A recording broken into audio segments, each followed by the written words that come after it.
Hi 11th student. So unit 14ல haloarenes and haloalkenes அதில் question number 47 write short notes on the following அப்படின்னு கேட்டிருக்கு. அதில் முதல்ல RAS process, RAS முறை, அது மூலியமாக குளோரோபென்சீன் தயாரிப்பாங்க. முதல்ல க்ளூ, ஒரு கொஸ்டினுக்கு க்ளூ ஞாபகம் வச்சுக்கணும்.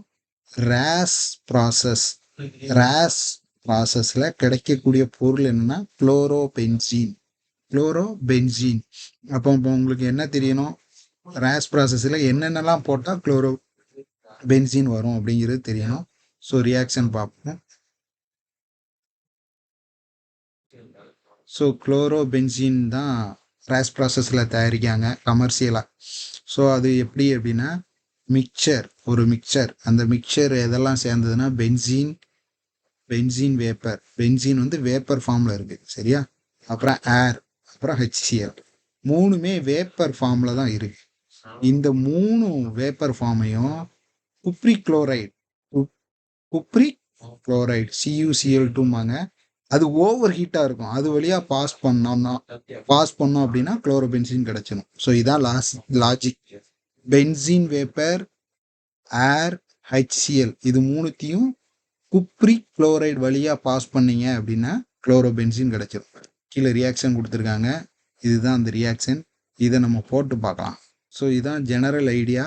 ரேஸ் ப்ராசஸில் பென்சீன், HCl அதாவது ஆசிட்டு, ஏர், ஸோ இந்த மூணும் வந்து வேப்பர் ஃபார்மில் இருக்குது. இந்த மூணு என்ன ஃபார்மில் இருக்குது, வேப்பர் ஃபார்மில் இருக்குது. இதை காப்பர் குளோரைடு வழியாக என்ன செய்யணும், பாஸ் பண்ணீங்க அப்படின்னா, காப்பர் குளோரைடு வழியாக பாஸ் பண்ணீங்க அப்படின்னா குளோரோபென்சீன் கிடச்சிடும். இதுதான் ஐடியா. இப்போ ரியாக்ஷன் எழுதணும். பென்சீன் உங்களுக்கு தெரியும், பென்சீன் ஸ்ட்ரக்சர். ஸோ இதுதான் பென்சீன் ஸ்ட்ரக்சர். இது கூட HCl போட்டுறீங்க. அப்புறம் ஏர் அப்படிங்கிறது ஆக்சிஜன் சரிங்களா, பாதி மடங்கு தான் எடுக்கிறீங்க, ஆஃப்.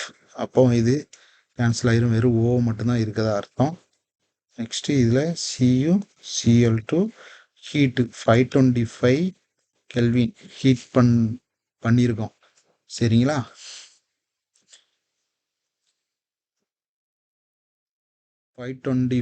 K குப்ரிக் குளோரைடு அது வழியாக பாஸ் பண்ணும்போது நமக்கு குளோரோபென்சீன் கிடச்சிது. குளோரோபென்சீன்ங்கிறது பென்சீன் ரிங்கில் Cl சப்ஸ்டியூட் சரிங்களா, அவ்வளோதான். ப்ளஸ் ஹீட் பண்ணுறோம், அதனால கண்டிப்பாக என்ன ஆகும், வாட்டர் எலிமினேட் ஆகும். இது எப்படி நடக்கும்னா, இதில் உள்ள இதில் H இருக்குன்னு அர்த்தம். இந்த Hம் Cலும் சேர்ந்து இந்த H வெளியே போயிட்டு Cl வந்து உள்ளே வந்துடும், அவ்வளோதான் லாஜிக் சரிங்களா. H2O, இந்த H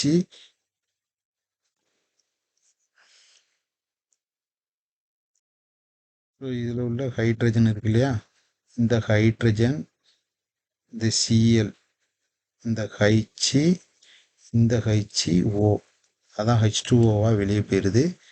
மீதி இருக்கிற இந்த Cl வந்து இது கூட என்ன செஞ்சிருது, அட்டாச் ஆகிடுது சரிங்களா. ஸோ இதுதான் ரியாக்ஷன். அடுத்தது நெக்ஸ்ட்டு வந்து டவ் ப்ராசஸ். டவ் ப்ராசஸில் என்ன கிடைக்கிது அப்படின்னு பார்க்கலாம். ஸோ இதோடைய கண்டினியூஸ் தான். ராஸ் ப்ராசஸில் நமக்கு குளோரோபென்சீன் கிடச்சிது, அதே இதான் அங்கே பண்ண போகிறோம் டவ் ப்ராசஸில். அந்த குளோரோபென்சீனை எப்படி ஃபீனாலாக மாற்றணும். ஸோ டவ் ப்ராசஸில் ஃபீனால் தான் ப்ராடக்ட்டு, ராஸ் ப்ராசஸில் குளோரோபென்சீன் ப்ராடக்ட் ஞாபகம் வச்சிட்டிங்கன்னா ரியாக்டன்ட் ஈஸியாக ஞாபகம் வரும், பார்க்கலாம். ஸோ டவ் ப்ராசஸ் கொடுத்துருக்காங்க, குளோரோபென்சீன் கூட சோடியம் ஹைட்ராக்சைடு போட்டு 350 டிகிரி ஹீட் பண்ணணும். 300 அட்மாஸ்பியரில் நமக்கு என்ன செஞ்சிடும், ஃபீனால் கிடச்சிடும். ஸோ இதை ரியாக்ஷனாக போட்டு பார்க்கலாம். ஸோ டவ் ப்ராசஸ்னால் நீங்கள் ஞாபகம் வைக்க வேண்டியது இதுதான். ப்ராடக்ட் வந்து ஃபீனால், டெம்பரேச்சர் வந்து குளோரோபென்சீன் கூட சோடியம் ஹைட்ராக்சைடு போட்டு 350 டிகிரி செல்சியஸ் 300 அட்மாஸ்பியர் ப்ரெஷரில் இருக்கணும். ஸோ நமக்கு என்ன கிடைச்சிரும், ஃபீனால். ஸோ இதான் ரியாக்ஷன். டவ் ப்ராசஸில் ஃபீனால் கிடைக்கி அப்படிங்கிறது ஞாபகத்துக்கு வரணும்.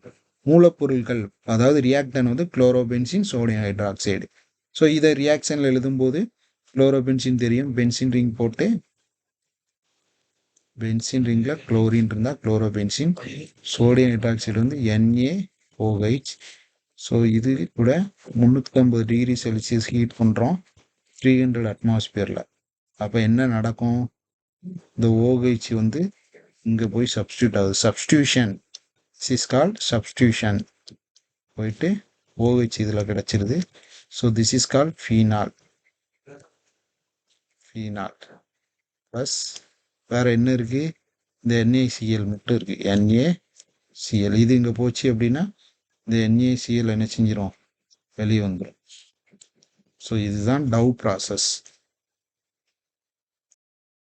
ஸோ நெக்ஸ்ட்டு வந்து டார்சன் ப்ராசஸ் அப்படின்னா என்னென்னு பார்க்கலாம். Torsion process. ஸோ நான் ஏற்கனவே சொல்லியிருக்கேன், டார்சன் ப்ராசஸில் ப்ராடக்ட் என்ன, ரியாக்டன்ட் என்ன, அது ஞாபகம் வச்சுக்கிட்டே இருக்கணும் நீங்கள். ஸோ இப்போ டேரெக்டாக டார்சன் ப்ராசஸ்னால் என்னென்னு பார்க்கலாம். ஸோ டார்சன் ப்ராசஸில் எத்தனால் தான் ரியாக்டண்ட்டு. அப்புறம் SOCl2 அப்படிங்கிறது thionyl chloride. Thionyl chloride. So pyridine முன்னிலையில் குளோரோ ஈத்தேன் கிடைக்கும். குளோரோ ஈத்தேன் கிடைக்கும். ஒன்றும் இல்லை, இந்த OH இருக்கு இல்லையா, அதுக்கு பதிலாக குளோரின் சப்ஸ்டியூட் ஆகுது. மற்றது நீங்கள் SO2 உங்களுக்கு ஞாபகம் வரலன்னா பரவாயில்ல, பட் கண்டிப்பாக குளோரோ ஈத்தேன் குளோரின் சப்ஸ்டியூட் ஆகுது அப்படிங்கிறது தெரியணும். ஸோ இது ரியாக்ஷனை போட்டு நம்ம என்ன செஞ்சலாம் பார்க்கலாம்.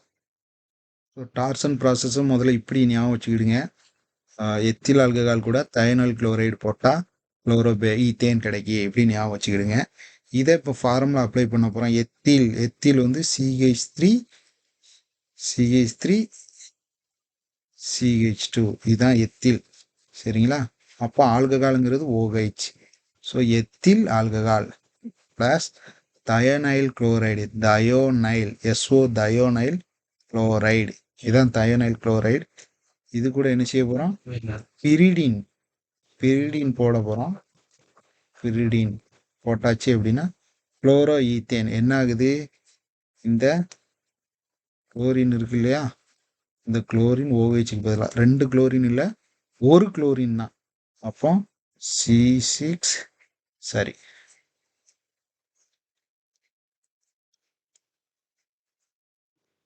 C2 CH3 CH2 அப்படி தான் போடுறேன் பாருங்கள். OHக்கு பதிலாக Cl போட்டேன் ப்ளஸ் SO2 ப்ளஸ் HCl. இதுதான் பை ப்ராடக்டாக வரும். ஆனால் இதெல்லாம் ரெண்டுமே என்னது? கேஸ். ஸோ இதுதான் உங்களுக்கு குளோரோ ஈத்தேன். ஞாபகம் வச்சுக்கிடுங்க. Darzens process.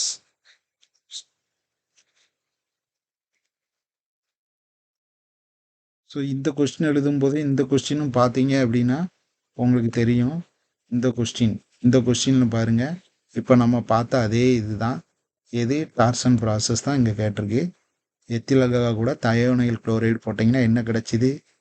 Chloro ethane. அப்போ இங்கே எழுதணும் ப்ராடக்ட்டு. குளோரோ ஈத்தேன் என்னது? CH3 CH2 Cl. இந்த OHக்கு பதில் Cl போட போகிறீங்க, அவ்வளோதான். இந்த ரியாக்ஷனுக்கு பேர் டார்சன் ப்ராசஸ். Torsion process. இப்படி ஒவ்வொருத்தையும் நீங்கள் கம்பேர் பண்ணி படிக்கணும். அடுத்து நெக்ஸ்ட்டு பாருங்கள். இது ஸ்வார்ட்ஸ் ரியாக்ஷன். பார்த்தோன்னே தெரியுது, ஏன்னா எத்தில் புரோமைடு கூட சில்வர் ஃப்ளூரைடு போடுறீங்க. என்னாகும்? இந்த ஃப்ளூரைடு இருக்கு இல்லையா, இது போய் இதில் அட்டாச் ஆயிரும். எழுதுகிறேன், CH3 CH2 Brக்கு பதில் F போட போகிறீங்க, அவ்வளோதான். இந்த Brக்கு பதில் F போட போகிறீங்க. இந்த ரியாக்ஷனுக்கு பேர் ஸ்வார்ட்ஸ் ரியாக்ஷன். அவ்வளோதான், ரொம்ப எளிமையானது. இது கூட மீதி இருக்கிறத எழுதிடுங்க. AgBr வரும் பை ப்ராடக்டாக. சரிங்களா? Next Fittig reaction. இது வந்து நேம் ரியாக்ஷன் வந்து ஃபிட்டிக் ரியாக்ஷன். எப்படின்னா இது 5 ஃபினைல் உருவாகும். 5 ஃபினைல் என்னாகும்? C6H5 C6H5 இதுதான் ப்ராடக்ட்டு. பேலன்ஸ் இருக்கிறது ப்ளஸ் பை ப்ராடக்டாக NaCl கிடைக்கும், அவ்வளோதான். ஸோ நீங்கள் ஞாபகம் வைக்க வேண்டியது இந்த 5 ஃபினைல் நல்லா ஞாபகம் வச்சுக்கிடுங்க. அதே மாதிரி இதில் ஞாபகம் வச்சுக்கிடுங்க, ரொம்ப ஈஸி. ஸோ 3 ரியாக்ஷன் பார்த்தாச்சு. இந்த மாதிரி கொடுத்தா விட்டுறாதீங்க, ரொம்ப எளிமையானது. நெக்ஸ்ட்டு கொஸ்டின் நம்பர் 51 பார்க்கலாம். இது ஒரு ஆர்கானிக் சம், ரொம்ப எளிமையாக இருக்கும். பாருங்கள், an organic compound A with molecular formula C2H5Cl. C2H5ங்கிறது எத்தில், சிஎல்ங்கிறது குளோரைடு. இப்போ குளோரோ ஈத்தேன் சொல்லலாம் அல்லது எத்தில் குளோரைடு. நீங்கள் குளோரோ ஈத்தேன் தான் படிச்சிருக்கீங்க, அப்படியே படிங்க. React with KOH gives compounds B and with alcoholic KOH gives compound C. So ரொம்ப நுட்பமாக நீங்கள் கவனிக்கணும். ஏங்கிற காம்பவுண்டு வந்து மாலிகுலர் ஃபார்முலா கொடுத்துட்டாங்க, அது KOH கூட ரியாக்ட் ஆகி பி கொடுக்கான். அண்ட் வித் KOH நல்லா கவனிச்சுக்கிடுங்க, வித் KOH. அப்போ ஏ தான் KOH கூட ரியாக்ட் ஆகி பியும் கொடுக்கு, அதே ஏ தான் KOH கூட ரியாக்ட் ஆகி சியும் கொடுக்கு. ஸோ இந்த ரியாக்ஷனை எப்படின்னு பார்க்கலாம். ஸோ இதில் நீங்கள் கவனிக்க வேண்டியது இது KOH, இது ஆல்கஹாலிக் KOH. ஸோ கொடுத்துருக்க சம்மை தான் அப்படி எழுத போகிறேன். காம்பவுண்ட் ஏ, அதோடைய ஃபார்முலா என்ன, C2H5Cl. இதுதான் ஏ. இது KOH கூட ரியாக்ட் ஆகி பி கொடுக்கு. சரிங்களா? கொடுத்துருக்கிற சம்மை அப்படியே எழுதுங்க. திரும்ப அதே இது ஆல்கஹாலிக் KOH, ஆல்கஹாலிக் KOH கூட ரியாக்ட் ஆகி சி கொடுக்கு. இதுதான் ஐடியா. ஸோ இதைத்தான் நான் நினச்ச போகிறேன், இனிமேல் எழுத போகிறேன். ஸோ பாருங்கள், C2H5Cl KOH போடும்போது என்ன ஆகும், இந்த OH வந்து இது கூட என்ன செஞ்சிடும், அட்டாச் ஆயிடும். Cl என்ன செஞ்சிடும், வெளியே போயிடும். Cl வந்து வெளியே போயிடும். அப்போ என்ன ஆகும், C2H5OH. ஸோ இதுதான் ரியாக்ஷன் எத்தில் ஆல்கஹால், இது KOH. ஸோ அப்போ ஏயும் கண்டுபிடிச்சாச்சு, பி கண்டுபிடிச்சாச்சு. நெக்ஸ்ட் என்ன வேணும், இதுதான் ஆல்கஹாலிக் KOH கூட ரியாக்ட் ஆனால் என்ன நடக்கும், CH2 டபுள் பாண்ட் CH2 கிடைக்கும். ஸோ இந்த ப்ராடக்ட் எப்படி கிடைக்கும் அப்படிங்கிறத நான் இந்த ரியாக்ஷன் எழுதி காட்டினேன். ஆக்சுவலாக முடிஞ்சுது, அவ்வளோதான். இதுதான் சி. ஆனால் இது எப்படி கிடைக்கும் அப்படின்னா, பொதுவாக அந்த டபுள் பாண்டு இந்த கார்பனில் அடுத்தடுத்த கார்பன்லேருந்து ஏதாவது ஒரு ஆட்டம் வெளியே போயிருக்கணும். இப்போ பாருங்கள், CH3 CH2 Cl. ஸோ இது ஆல்கஹாலிக் KOH போடும்போது, ஆல்கஹாலிக் KOH போடும்போது. ஸோ இதை உங்களுக்கு புரியுதுக்காக நான் எழுதி காட்டியிருக்கேன். இந்த எத்தில் குளோரைடு இருக்கு இல்லையா, அதாவது குளோரோ ஈத்தேன், இந்த குளோரோ ஈத்தேன் தான் அங்கே எழுதியிருக்கேன். ஸோ அதை கொஞ்சம் வித்தியாசமாக எழுதியிருக்கேன். CH3 மேலே ஒரு ஹைச் போட்டு எழுதியிருக்கேன், Cl வந்து மேலே போட்டிருக்கேன். இப்போ இது ரெண்டுமே வெளியே போயிடும்.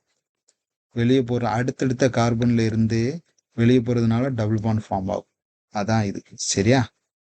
அப்போ நேராக ப்ராடக்ட்டு இது கிடச்சிடும். சரி, CH2 double bond CH2.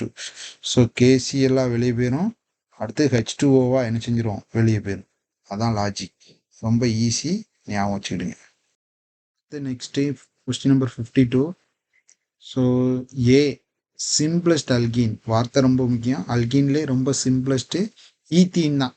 Ethene தான் சிம்பிளஸ்ட்டு, அதான் ஃபஸ்ட்டு ஸ்டார்ட் ஆகுறதுனால. HCl ஹைட்ரோக்ளோரிக் ஆசிட் கூட சேர்ந்து பிஏ தருது, பிஏ கொடுக்கு. இப்போ பி கிடச்சிட்டு இல்லையா, அந்த பி அம்மோனியா கூட ரியாக்ட் ஆகி சி கொடுக்கு. ஸோ சியோடைய ஃபார்முலா கொடுத்துட்டாங்க. ஸோ ஏபிசியை கண்டுபிடிக்கணும். ஸோ என்ன செய்யலாம் பார்க்கலாம். ஸோ இதுதான் மறுபடியும் சம் எழுதியிருக்கேன். ஸோ நீங்கள் என்ன ஞாபகம் வச்சுக்கணும், கொடுத்துருக்கிற ஐடியா முதல்ல எழுதணும். Simple alkene, simple alkene, alkene, simple alkene, simple alkene A HCl கூட ரியாக்ட் ஆகுது, என்ன கொடுக்கு, பி தருது. சரிங்களா? மறுபடி இது பி, இந்த பி வந்து அம்மோனியா கூட ரியாக்ட் ஆகி சி தருது. சி, சிக்கு ஃபார்முலா கொடுத்துட்டாங்க, C2H7N. கொடுத்துருக்க முதல்ல ஐடியா எழுதுறோம். சரியா? இப்போ ஆன்சர் எழுதுறான். ஸோ அல்கீன், சிம்பிள் அல்கீன்னா நான் சொல்லிட்டேன், இது சிம்பிள் அல்கீன் அப்படின்னு கொடுத்தாலே உங்களுக்கு என்ன ஞாபகம் வரணும், அல்கீன். சிம்பிள் அல்கீன் வந்து ethene, CH2 double bond CH2. இதுதான் சிம்பிள் அல்கீன். இது கூட ஹைட்ரோக்ளோரிக் ஆசிட் போட்டோம் அப்படின்னா நல்லா ஞாபகம் வச்சுக்கிடுங்க, இந்த இடத்துல என்ன செய்யும், பாண்டு பிரேக் ஆஃப். ஸோ இந்த இடத்துல பாண்டு பிரேக் ஆகி இந்த இடத்துல ஹைச்சும் இந்த இடத்துல சிஎலும் சேர்த்து எழுதிட வேண்டியது அவ்வளோதான். இப்போ என்ன வந்துடும், CH3 ஏற்கனவே 2 இருக்குது, இப்போ ஒரு ஹைட்ரஜன் சேர்த்தா CH3 ஆயிரும். இது நெக்ஸ்ட்டு CH2Cl இது எத்தில் குளோரைடு சொல்லுவாங்க, அல்லது குளோரோ ஈத்தேன் எது வேணாலும் வச்சுக்கலாம். நெக்ஸ்ட் இதுதான் வந்து பி. ஸோ ஏ கண்டுபிடிச்சாச்சு, பி கண்டுபிடிச்சாச்சு. மறுபடியும் இந்த பி இருக்கு இல்லையா, பி என்னது CH3CH2Cl. இது அமோனியா கூட. அமோனியா எப்படி எழுதுகிறேன் பாருங்க, NH3 தான், NH3 NH2 இப்படி எழுதுகிறேன். ரெண்டுத்தையும் ஆட் பண்ணி பாருங்க, NH3 வரும். ஸோ NH3 கூட போனால் என்ன ஏக்கு இப்படி போடுதுன்னா, இந்த இடத்துல இந்த NH2 வந்து நேராக இது கூட போய் என்ன செஞ்சிடும், அட்டாச் ஆகும். இந்த HCl வந்து வெளியே போயிருக்கு. அப்போ சிம்பிளாக இருக்கிறது எழுதுங்க, CH3CH2 NH2 உள்ளே வந்துடுது. அப்படி இது என்னது அமீன், சி கண்டுபிடிச்சாச்சு. இந்த ஃபார்முலாவும் இதுவும் பாருங்க, C2 இருக்கா, 1 2 ஹைட்ரஜன் 7 இருக்கும், 3 3 5 7 நைட்ரஜன் 1 இருக்கு. ஸோ எத்தில் அமீன் இதுதான். ஸோ அடுத்து நெக்ஸ்ட்டு 53 பார்க்கலாம். ஹைட்ரோ கார்பன் தான், C3H6A react with HBr to form compound B. Compound B react with aqueous potassium hydroxide to give C. Molecular formula கொடுத்துருக்காங்க, வாட்டர் ஏபிசி கேட்டிருக்கு. So முதல்ல நான் என்ன சொல்லியிருக்கேன், எப்போதும் ஜென்ரல் ஐடியா எழுதணும்னு சொல்லியிருக்கேன். ஸோ நீங்கள் என்ன செஞ்சுருங்க, முதல்ல ஐடியா சம்மில் என்ன ஐடியா, ஏ காம்பவுண்ட் ஏ சரிங்களா. ஏயோட ஃபார்முலா என்ன, C3H6 ரியாக்ட் ஆகுது எது கூட, HBr கூட ரியாக்ட் ஆகுது. எது கூட ரியாக்ட் ஆகுது, HBr கொடுத்துருக்கிறது தான் எழுதுகிறேன். HBr கூட ரியாக்ட் ஆகி பி கிடைக்கும். என்ன கிடைக்கும், பி. மறுபடியும் இந்த பி இருக்கு இல்லையா, இந்த பி வந்து react with aqueous KOH react ஆகி சி கிடைக்கும், சி. ஸோ சியோட ஃபார்முலா C3H8O. ஸோ ரஃபாக முதல்ல இப்படி எழுதிருங்க. இப்போ நம்ம ரியாக்ஷன் எழுதலாம். So C3H6. ஸோ கண்டிப்பாக உங்களுக்கு ஜென்ரல் ஃபார்முலா தெரியணும். அது என்ன ஜென்ரல் ஃபார்முலானா, இது CnH2n அதுக்கு ஒபே பண்ணுது. n வந்து 3, 2 × 3 6 சரியா. அப்போ வந்து அல்கீன், இது வந்து என்னது அல்கீன். அல்கீனில் 3 வந்து நமக்கு தெரியும் ப்ரோப்பீன். என்னது ப்ரோப்பீன்னா 3 கார்பன், சி. ஃபஸ்ட்டும் லாஸ்ட்டும் என்னது CH3, நடுவில் என்னது CH2. இதில் இந்த ஒரு ஹைட்ரஜனுக்கு பதிலாக இந்த ஒரு ஹைட்ரஜனுக்கு பதிலாக பாண்டு ஃபார்ம் ஆயிரும். ஸோ இதில் 2 தான் இருக்குது சரிங்களா. இது நல்லா ஞாபகம் வச்சுக்கிடுங்க, எப்படி வந்ததுன்னு எழுதியிருக்கேன், ஞாபகம் வச்சுக்கிடுங்க. ஸோ இப்போ ஏ கண்டுபிடிச்சாச்சு, இதுதான் ஏ. இது வந்து HBr கூட ரியாக்ட் ஆகுது, ரியாக்ட் ஆகி பி கிடைக்கும். என்ன கிடைக்கும், பி. HBr கூட ரியாக்ட் ஆனால் என்ன நடக்கும், இந்த புரோமின் இருக்கு இல்லையா, இது 2ஆ உடையும். இந்த இடத்துல ஹைச் இந்த சைடும் பிஆர் இந்த சைடும். ஃபஜான்ஸ் ரூல் ஞாபகம் வச்சுக்கிடுங்க. ஹைச் ஏன் இந்த சைடு ஆட் ஆகுனா, இந்த சைடு தான் ஹைட்ரஜன் அதிகமாக இருக்குது, 2 இருக்குது, அதனால் ஹைட்ரஜன் இந்த சைடு ஆட் ஆகும். அப்போ already left hand side CH3CHBr இங்கே ஆட் ஆயிடுது. இந்த சைடு எழுதிட்டேன். நெக்ஸ்ட்டு இந்த சைடு CH2, இப்போ ஒரு ஹைட்ரஜன் சேர்ந்துச்சுன்னா 3 ஆயிரும், அவ்வளோதான். ஸோ இதுதான் பி. இப்போ இந்த பி வந்து என்னது, அக்வஸ் KOH கூட ரியாக்ட் ஆகி என்ன நடக்கும், ஒன்றும் இல்லை, இந்த புரோமின் என்ன செஞ்சிடும், இந்த புரோமினுக்கு OH போய் சப்ஸ்டியூட் ஆயிரும், இந்த OH போய் சப்ஸ்டியூட் ஆயிரும். அப்போ எப்படி எழுதலாம், அதே மாதிரி CH3CH கீழே OH CH3 அவ்வளோதான். ஸோ இதுதான் சி. ஸோ ஏபிசி கண்டுபிடிச்சாச்சு.